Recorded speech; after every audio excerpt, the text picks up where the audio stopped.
முழு பூசணிக்காய சோத்துல மறைச்ச கதை தெரியுமாங்க?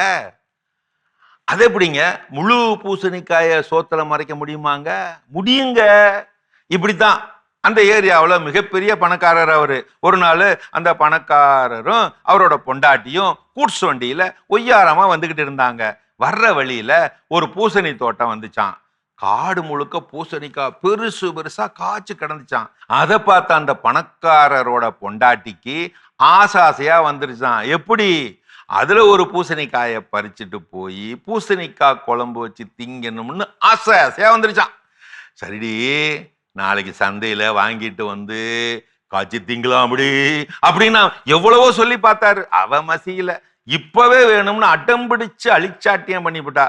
வேற வழி இல்லாம சரின்னுட்டு அப்படியே வண்டியை நிப்பாட்டிட்டு சுத்தும் முத்தும் பார்த்துட்டு அந்த பணக்காரர் அப்படியே பதுங்கி பதுங்கி பம்மி அந்த பூசணிக்காய் காட்டுக்குள்ள போய் ஒரு பெருத்த காயா பறிச்சுக்கிட்டு ஊந்துக்கிட்டே வந்து வண்டியில போட்டுக்கிட்டு ஜல்லு ஜல்லு ஜல்லுன்னு வண்டியை ஓட்டிக்கிட்டு வீட்டுக்கு வந்து வந்த வேகத்திலேயே குழம்பு வச்சு சாப்பிட்டாங்களாம். எப்பவும் விட்டுட்டாங்களாம். ஆனா அந்த பணக்காரரோட கெட்ட நேரத்தை பாருங்க. அவர் அப்படி பதுங்கி பதுங்கி பம்மிக்கிட்டே போய் ஒரு பெருத்த காயை பறிச்சுக்கிட்டு ஊர்ந்துக்கிட்டே வந்து வண்டியில போட்டுக்கிட்டு ஜல்லு ஜல்லுன்னு வண்டியை ஓட்டிக்கிட்டு வந்து வீட்டுல சாப்பிட்டத ஒருத்தன் பார்த்து புட்டான். வாய் சும்மா இருக்குமா? பத்த வச்சுட்டான். பரட்ட பயவுள்ள பத்த வச்சுட்டான். அப்புறம் என்ன, ஊர்ல அரசல் பொரசலா பூசணிக்காயை திருடி புட்டாரா நம்ம ஊரு பணக்காரரு அப்படின்னு பேசிக்க ஆரம்பிச்சுட்டாங்களாம். இது பண்ணையாரு அதுலயும் விழுந்துச்சான். என்னடா இது இப்படி பேரு கெட்டு போகுதே அப்படின்னு வசனம் போட்டுக்கிட்டு நின்னாராம். பரவுன செய்திய மறைக்கிறதுக்கு என்ன பண்றதுன்னு யோசிச்சாரு. ஓவர் டைம் போட்டு யோசிச்சாரு. அந்த நேரம் பார்த்து அதுக்கு தோதா அவங்களோட 60ஆம் கல்யாண நாள் வந்துச்சு. ஒரு முடிவுக்கு வந்தாரு பண்ணையாரு. எங்க 60ஆம் கல்யாணத்துக்கு வடை பாயாசத்தோட ஊருக்கே விருந்து அப்படின்னு தண்டோரா போட சொல்லிட்டாரு. அந்த நாள் வந்துச்சு. ஊரே திரண்டு வந்து வடை பாயாச சாப்பாட்டை ஒரு பிடி பிடிச்சாங்க. பண்ணையாரையும் பொண்டாட்டியையும் மெச்சு மெச்சு மெச்சுன்னு மெச்சிட்டாங்க. இப்படியும் பேச ஆரம்பிச்சுட்டாங்க. ஏப்பா இவ்வளவு பணம் செலவு செஞ்சு விருந்து வைக்கிற இவரா கேவலம் ஒரு பூசணிக்காய போய் திருடி இருப்பாரு? சச்சா இருக்கவே இருக்காது. இது எவனோ கிளப்பி விட்ட பொரளி. எப்படி?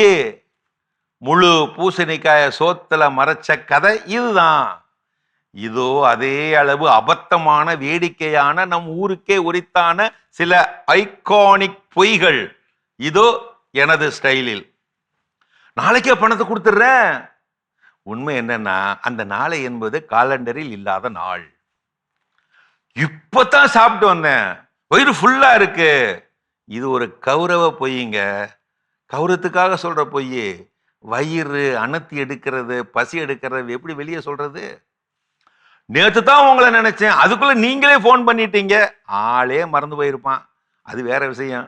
இப்படி விடுறான் கதை. டிராபிக்ல மாட்டிக்கிட்டேன் அதான் லேட்டு. அசால்ட் அவன் வந்தது வேற கதை.